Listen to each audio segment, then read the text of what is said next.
Wayne Schmidt. Eu cresci aqui em Porto Alegre, estudei aqui também, em escolas públicas aqui de Porto Alegre. Antes do IFE, eu trabalhava com meu pai numa oficina mecânica. Então, ao concluir o ensino médio, minha irmã viu na internet a divulgação da inscrição para o IFE. Eu tentei o vestibular daqui, o concurso, e consegui entrar no curso técnico em biotecnologia, que para mim foi maravilhoso, porque foi uma chance de eu sair do trabalho que eu tinha com meu pai, que eu ajudava, porque eu sabia que era uma coisa importante para a família, ajudava com a renda, ajudava no serviço dele, mas não era o que eu gostava, então foi uma válvula de escape para mim. Primeiro sair do mundo do trabalho, conseguir me dedicar aos estudos. Entrando no curso técnico foi um choque, porque era uma estrutura e um meio totalmente diferente do ensino médio que eu tive. Tive uma certa autonomia, parece que já entrei direto na faculdade, quando na verdade eu tinha 17 anos quando entrei, então estava tudo meio novo. Fui muito bem acolhido, tive a questão da troca de prédio. Eu sou do prédio antigo, que era no campus Ramiro, então tive essa questão de mudança e adaptação para esse prédio atual, que é o Campo Centro. Mas fora isso foi bem legal, uma relação muito mais adulta e envolvente, posso dizer assim, com a parte da gestão e professores que o ensino médio, o ensino fundamental não forneciam, porque não só eu era visto como aluno, mas também como adulto e como cidadão. Então tinha uma questão de respeito, uma questão de compreensão do que estava acontecendo, entender de onde a gente vem. Por exemplo, eu sou na periférica, assim, eu sou morador de vila, então antigamente tinha muito tiroteio, queimavam ônibus, não tinha como vir. E no ensino médio, se não tem como vir, é falta, não tem como justificar isso. E aqui tinha como conversar com os professores, explicar, se dependendo deles mudavam a data de prova, alguma aula prática. Então, levar em consideração não só quem eu era, mas de onde eu estava vindo, foi muito importante para manter a minha permanência no instituto.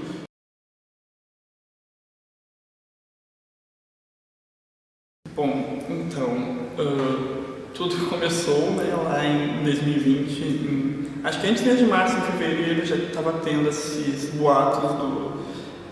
já estava se falando da pandemia, porque foi logo depois que teve o boom na Itália. Eu tinha recém vindo de Portugal, então para mim foi uma coisa que lá não se falava ainda da pandemia, até eu vir. Quando eu cheguei no Brasil, começou a se falar em Portugal. E eu tive muitos colegas que começavam a perguntar, como é que tá, fechou, coisa e tal, tá perigoso, não tá? E eu não sabia responder, porque não era uma coisa que eu tinha vivenciado. E com o passar, assim, das semanas, logo dos dias, foi se agravando e se vendo que isso tem imensidão e o quão profundo era esse buraco que a gente estava se metendo. E sim, foi um momento horrível, assim, de lembrar, de pensar. Assim como eu, que vim de Portugal com um script, tipo assim, pro meu ano, todo organizadinho, eu tinha muitos colegas que também estavam todos organizadinhos para conhecer o ano, os próximos anos, já planejando formatura, planejando, tipo, a vida, e veio um balde de água fria, um choque, que foi a pandemia.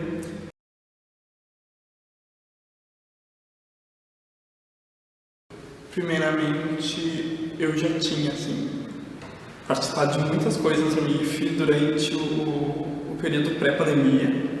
Então, pra mim, foi assim, uma tortura não poder fazer nada, ficar trancado em casa, aqueles meses que não passavam e não tinha certeza de nada. Então, quando começou a surgir algumas coisas que dava pra fazer, mesmo que EAD, eu fui me metendo. Durante a pandemia, nesse primeiro bloco, no primeiro momento da pandemia, eu participei do desafio criativo do IFE, que foi EAD, que o tema era a pandemia. Então eu tive a oportunidade de trabalhar com pessoas do EJA, de cursos técnicos, de graduação, pós-graduação, de outros campos, inclusive. Foi uma experiência bem diferente, bem legal. Diferente porque eu estou trabalhando com pessoas que tu não conhece, fazendo uma coisa que é um desafio, né? Tipo, o nome já diz, era uma coisa que a gente foi tanto eu quanto a minha colega, a gente foi de primeira, assim, sabe? A gente pensou, estamos em casa, vamos fazer. A gente gosta de participar de projetos, vai ser divertido. Foi bem divertido, mas foi bem exaustante, sabe? Foi algo bem complicado, mas foi um complicado gostoso, não aquele complicado que tu quer chorar e se descabelar no final, que é a graça do desafio, acho eu. Também em relação ao auxílio, né, se o Instituto estava acolhendo, sim, isso eu não posso reclamar. O auxílio estudantil foi uma ajuda assim, enorme naquele momento, não só ele, mas também doações de cesta básica que o Instituto fez. Acho que, como eu e a minha colega era só, tipo, ajudava muito, mas assim, era uma cesta básica, dava aqui um mês para nós dois, mas não só isso, para colegas que eu conheço que recebiam, que tinham filhos, que tinham mais de 2 pessoas morando no meu caso, tinham família grande. Aquela comida foi de essencial importância, garantiu uma segurança alimentar para muita gente que talvez naquele momento não poderia exercer isso.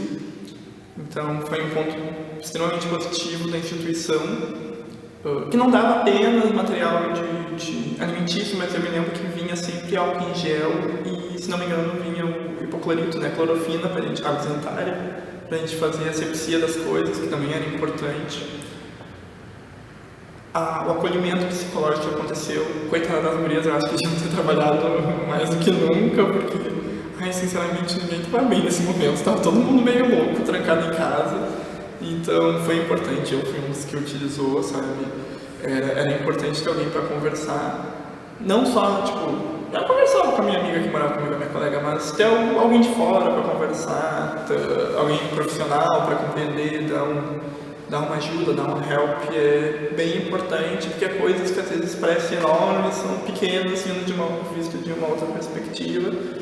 E também ela ajudava quando coisas que pareciam ser pequenas, na verdade eram enormes, até para acompanhamento, não só psiquiátrico, mas de inúmeras outras abordagens.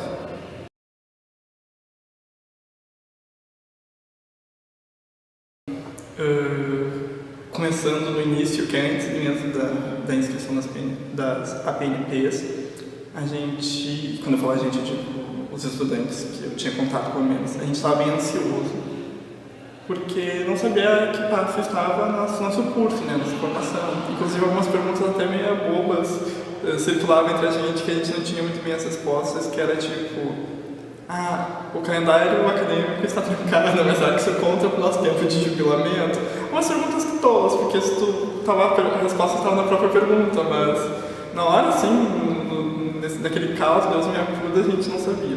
Quando surgiu o anúncio das APNPs e por cima, assim, mais ou menos como elas seriam, foi um sufoco, assim, de sufoco, assim, foi uma primeira respirada e tipo, nossa, vai voltar, estamos voltando à normalidade, as coisas vão voltar a caminhar, a vida não congelou, não parou e podemos seguir em frente. Com o decorrer do tempo, a gente foi conversando com alguns professores, alguns colegas, e pegando um pouco melhor as informações do que seriam as APNPs, até que, em suma, em algum momento, foi divulgado o que elas eram propriamente ditas. Na teoria do papel, na minha visão, elas são maravilhosas. É um ganho sem ônus. Então, quem tinha meios e condições poderia se inscrever. No retorno ao presencial, teria um aproveitamento dessas disciplinas, e quem não pôde se inscrever continuaria com essa matrícula trancada sem perder nada. Teoricamente, não foi prejudicado. Não foi prejudicado, obrigado. Não teve um dano assim na nossa formatura. Na prática, na minha percepção como estudante, as APNPs não foram bem estruturadas, porque eu senti que para alguns cursos, como por exemplo o meu, que tinha aulas de técnica em laboratório, com técnicas em laboratório, ficava pendente. Então algumas disciplinas ficaram num limbo que a gente não tinha informação. A gente falava com os professores assim, mas tal disciplina, se a gente fizer agora, eu tenho que fazer ela no presencial de novo, as práticas eu não faço? E nem alguns professores sabiam nos responder se, tipo, uma hora eles diziam, não, faz a parte teórica da disciplina agora, quando voltar ao presencial, eu te inscreve de novo e faço as práticas. Mas para mim me inscrever na disciplina, eu tenho que abrir mão daqueles créditos na minha grade, que eu poderia pegar outra disciplina. Ou dizia, não tem que fazer, quem fez, quem não vai ter as práticas, então ficava essa dúvida. E outra coisa que aconteceu, no primeiro ciclo, principalmente, a ideia era muito bonita e a gente foi muito com sede ao pote. Então eu tenho muitos colegas, posso me incluir nesse balaio de colegas, que quando viu as ATNPs, os olhinhos brilharam. Nossa, eu me inscrevi numas 8, numas 10, assim, que eu assim, não, eu sei AD, eu consigo estudar. Não, eu não consegui estudar de manhã, de tarde, de noite.